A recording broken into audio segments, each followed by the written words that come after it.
Auto ಏರಿದ್ದ ಮಹಿಳೆಯೊಬ್ಬರು 4 ಲಕ್ಷ ಬೆಲೆ ಬಾಳುವ 52 ಗ್ರಾಂ ಚಿನ್ನಾಭರಣದ ಬ್ಯಾಗ್ ಮರೆತು ಹೊರಟು ಬಿಟ್ಟಿದ್ರು. ಆಟೋ ಚಾಲಕ ಚಿನ್ನದಾಸೆಗೆ ಬೀಳದೆ ಆ ಬ್ಯಾಗ್ ಅನ್ನ ವಾರಸುದಾರರಿಗೆ ಒಪ್ಪಿಸಲು ಹೆಣಗಾಡಿದ್ದ.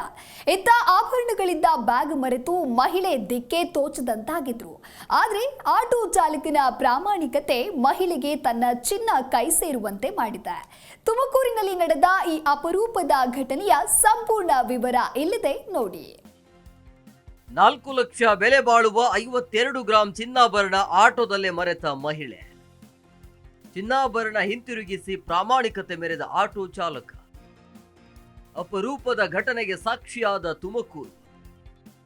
ಆಟೋ ಚಾಲಕನ ನಿಷ್ಠೆಗೆ ಪೊಲೀಸರೇ ಫಿದಾ. ಇಂದಿನ ಕಾಲದಲ್ಲಿ ಚಿನ್ನ, ದುಡ್ಡು, ಆಸ್ತಿ ಅಂದ್ರೆ ಹೆಣ ಕೂಡ ಬಾಯಿ ಬಿಡುತ್ತೆ. ಕಂಡೋರ ಆಸ್ತಿನ ಲಪಟಾಯಿಸಲು ಸ್ಕೆಚ್ ಹಾಕ್ತಾನೆ ಇರ್ತಾರೆ. ಆದ್ರೆ ಇಲ್ಲೊಬ್ಬ ಆಟೋ ಚಾಲಕರು ತನ್ನ ಬಳಿಯೇ ಬಂಗಾರ ಹುಡುಕಿಕೊಂಡು ಬಂದ್ರೂ ಕೂಡ ತಿರಸ್ಕರಿಸಿ ಪ್ರಾಮಾಣಿಕತೆ ಪ್ರದರ್ಶಿಸಿದ್ದಾರೆ. ಹೌದು, ಪ್ರಯಾಣಿಕರೊಬ್ಬರ ಸುಮಾರು 4 ಲಕ್ಷ ಬೆಲೆ ಬಾಳುವ 52 ಗ್ರಾಂನಷ್ಟು ಚಿನ್ನಾಭರಣಗಳನ್ನ ವಾರಸುದಾರರಿಗೆ ಹಿಂತಿರುಗಿಸುವ ಮೂಲಕ ಆಟೋ ಚಾಲಕರೊಬ್ಬರು ಪ್ರಾಮಾಣಿಕತೆ ಮೆರೆದ ಅಪರೂಪದ ಘಟನೆಗೆ ಸಾಕ್ಷಿಯಾಗಿದ್ದು ತುಮಕೂರು. ಹಾಸನ ಜಿಲ್ಲೆ ಅರಸೀಕೆರೆ ಮೂಲದ ಗಾಯತ್ರಿ ಎಂಬ ಮಹಿಳೆ ಸಮಾರಂಭಕ್ಕಾಗಿ ತುಮಕೂರಿನ ಕುಂದೂರು ಗ್ರಾಮಕ್ಕೆ ಬಂದಿದ್ರು. ಫಂಕ್ಷನ್ ಮುಗಿಸಿಕೊಂಡು ವಾಪಸ್ ಹೋಗಲು ಆಟೋದಲ್ಲಿ ತುಮಕೂರು ಬಸ್ ನಿಲ್ದಾಣಕ್ಕೆ ತೆರಳಿದ್ರು. ಬಸ್ ನಿಲ್ದಾಣದಲ್ಲಿ ಗಡಿಬಿಡಿಯಾಗಿ ಆಟೋ ಇಳಿದ ಗಾಯತ್ರಿ ಹಾಗೂ ಮತ್ತೊಬ್ಬ ಪ್ರಯಾಣಿಕರು ಬಸ್ ನಿಲ್ದಾಣದ ಒಳಗೆ ಹೋಗ್ತಾರೆ. ಆಟೋ ಕೂಡ ಅವರನ್ನ ಬಿಟ್ಟು ಹೊರಟು ಹೋಗಿ ಬಿಡುತ್ತೆ. ಆಟೋ ಚಾಲಕರು ಕೂಡ ಅವರನ್ನ ಇಳಿಸಿ ಸ್ವಲ್ಪ ದೂರ ಹೋದ ಮೇಲೆ ಆಟೋದಲ್ಲಿ ಬ್ಯಾಗ್ ಇರೋದು ಪತ್ತೆಯಾಗಿದೆ. ಆಟೋದಲ್ಲಿ ಚಿನ್ನಾಭರಣ ಇರೋದನ್ನ ಕಂಡು ಆಟೋ ಚಾಲಕ ರವಿಕುಮಾರ್ ಪ್ರಯಾಣಿಕರಿಗಾಗಿ ಸುಮಾರು 2 ಗಂಟೆಗಳ ಕಾಲ ಹುಡುಕಾಟ ನಡೆಸಿದ್ದಾರೆ. ಆದ್ರೆ ಪ್ರಯಾಣಿಕರು ಸಿಗ್ಲಿಲ್ಲ. ಇತ್ತ ಪ್ರಯಾಣಿಕರಾದ ಗಾಯತ್ರಿಗೆ ಎಷ್ಟೋ ಹೊತ್ತಾದ ಮೇಲೆ ಚಿನ್ನ ಇರುವ ಬ್ಯಾಗ್ ನೆನಪಾಗಿದೆ. ಕೂಡಲೇ ಬಸ್ ನಿಲ್ದಾಣದಿಂದ ಹೊರಬಂದು ಆಟೋಗಾಗಿ ಹುಡುಕಾಟ ನಡೆಸಿದ್ರು, ಪ್ರಯೋಜನ ಆಗ್ಲಿಲ್ಲ. ಹತಾಶರಾಗಿ ಕೊನೆಯದಾಗಿ ಪೊಲೀಸ್ ಠಾಣೆಗೆ ದೂರು ಕೊಡಲು ಬಂದಿದ್ರು. ಅದೇ ವೇಳೆ ಆಟೋ ಚಾಲಕ ರವಿಕುಮಾರ್ ಕೂಡ ಪ್ರಯಾಣಿಕರ ಬ್ಯಾಗ್ ಅನ್ನ ಪ್ರಯಾಣಿಕರಿಗೆ ಒಪ್ಪಿಸಿ ಅಂತ ಪೊಲೀಸ್ ಠಾಣೆಯತ್ತ ಬಂದಿದ್ರು. ಪೊಲೀಸರ ಸಮ್ಮುಖದಲ್ಲಿ ಆಟೋ ಚಾಲಕ ರವಿಕುಮಾರ್ ಬ್ಯಾಗ್ ಕಳೆದುಕೊಂಡ ಗಾಯತ್ರಿಗೆ ತಮ್ಮ ಬ್ಯಾಗ್ ಅನ್ನ ಹಿಂತಿರುಗಿಸಿ ಮಾನವೀಯತೆ, ಪ್ರಾಮಾಣಿಕತೆ ಮೆರೆದಿದ್ದಾರೆ. ಚಿನ್ನ ಇರೋ ತಮ್ಮ ಬ್ಯಾಗ್ ಮರಳಿ ಸಿಕ್ಕಿದ್ದಕ್ಕೆ ಪ್ರಯಾಣಿಕರಾದ ಗಾಯತ್ರಿ ನಿಟ್ಟುಸಿರು ಬಿಟ್ಟಿದ್ದಾರೆ. ಅರಸೀಕೆರೆ ತಾಲೂಕು ನಮ್ಮದು. ಇಂದ ತುಮಕೂರಿಗೆ ಫಂಕ್ಷನ್ಗೆ ಬಂದಿದ್ವಿ. ಫಂಕ್ಷನ್ಗೆ ಬಂದ ಮೇಲೆ ಕುಂದೂರು ಕ್ರಾಸಿಂದಾಗ ನಾವು ಆಟೋ ಹತ್ತಿದ್ವಿ. ಆಟೋ ಹತ್ತಾದ್ಮೇಲೆ ಇಲ್ಲಿ ಬಂದು ತುಮಕೂರು ಬಸ್ ಸ್ಟಾಪಲ್ಲಿ ಇಟ್ಕೊಂಡ್ವಿ.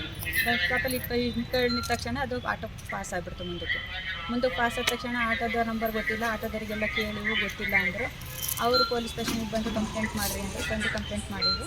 ಕಂಪ್ಲೇಂಟ್ ಮಾಡಾದ್ಮೇಲೆ ಸರ್ CC ಕ್ಯಾಮ್ರಾದಲ್ಲೆಲ್ಲ ಇದು ಮಾಡಿ ಹುಡುಕಿ ಕೊಟ್ಟಿದ್ದಾರೆ. ಬಟ್ ಅವರೇ ಬಂದು ತಾನಾಗಿ ಬ್ಯಾಗಿಗೆ ಬಿಟ್ಟಿದ್ದಾರೆ ಅಂತೇಳಿ ಪೊಲೀಸ್ ಸ್ಟೇಷನ್ಗೆ ಬಂದು ತಂದು ಕೊಟ್ಟಿದ್ದಾರೆ. ಅವ್ರಿಗೂ ಆಟೋದವರಿಗೂ ನಮ್ಮ ಧನ್ಯವಾದ, ಪೊಲೀಸ್ನವರಿಗೂ ನಮ್ಮ ಧನ್ಯವಾದ ತಿಳಿಸ್ತೀನಿ. ಗಾಯತ್ರಿ ಅವರು ಆಟೋ ಚಾಲಕ ರವಿಕುಮಾರ್ಗೆ ಕೃತಜ್ಞತೆಯ ರೂಪವಾಗಿ ಕೊಂಚ ದುಡ್ಡು ಕೊಡಲು ಮುಂದಾದ್ರು. ಆದ್ರೆ ಆ ಹಣವನ್ನ ಪಡೆಯದೆ ಇದು ನನ್ನ ಕರ್ತವ್ಯ ಎನ್ನುತ್ತಾ ಮತ್ತೊಮ್ಮೆ ಪ್ರಾಮಾಣಿಕತೆ ಮೆರೆದು ಆಟೋ ಚಾಲಕ ರವಿಕುಮಾರ್ ಪ್ರಾಮಾಣಿಕತೆಗೆ ಪೊಲೀಸರು, ಸ್ಥಳೀಯರು ವ್ಯಾಪಕ ಮೆಚ್ಚುಗೆ ವ್ಯಕ್ತಪಡಿಸಿದ್ರು. ಆಟೋ ಚಾಲಕರು ಸದಾ ದುಡ್ಡನ್ನ ಪೀಕ್ತಾರೆ, ಬಾಡಿಗೆ ಜಾಸ್ತಿ ಪಡೆಯುತ್ತಾರೆ ಅಂತ ಕಿಡಿಕಾರುವ ಜನರ ಮಧ್ಯೆ ಇಂತಹ ಪ್ರಾಮಾಣಿಕ ಆಟೋ ಚಾಲಕ ರವಿಕುಮಾರ್ ಪ್ರಾಮಾಣಿಕತೆಗೆ ನಿಜಕ್ಕೂ ಸೆಲ್ಯೂಟ್ ಹೊಡಿಲೇಬೇಕಿದೆ. T Yogesh, Zee Kannada news, Tumakuru. Zee Kannada news ಈಗ ನಿಮ್ಮ ಮನೆಯಲ್ಲೇ ನೋಡಿ. ಎಲ್ಲ ಕೇಬಲ್ಗಳಲ್ಲಿ ಈಗ ಲಭ್ಯ.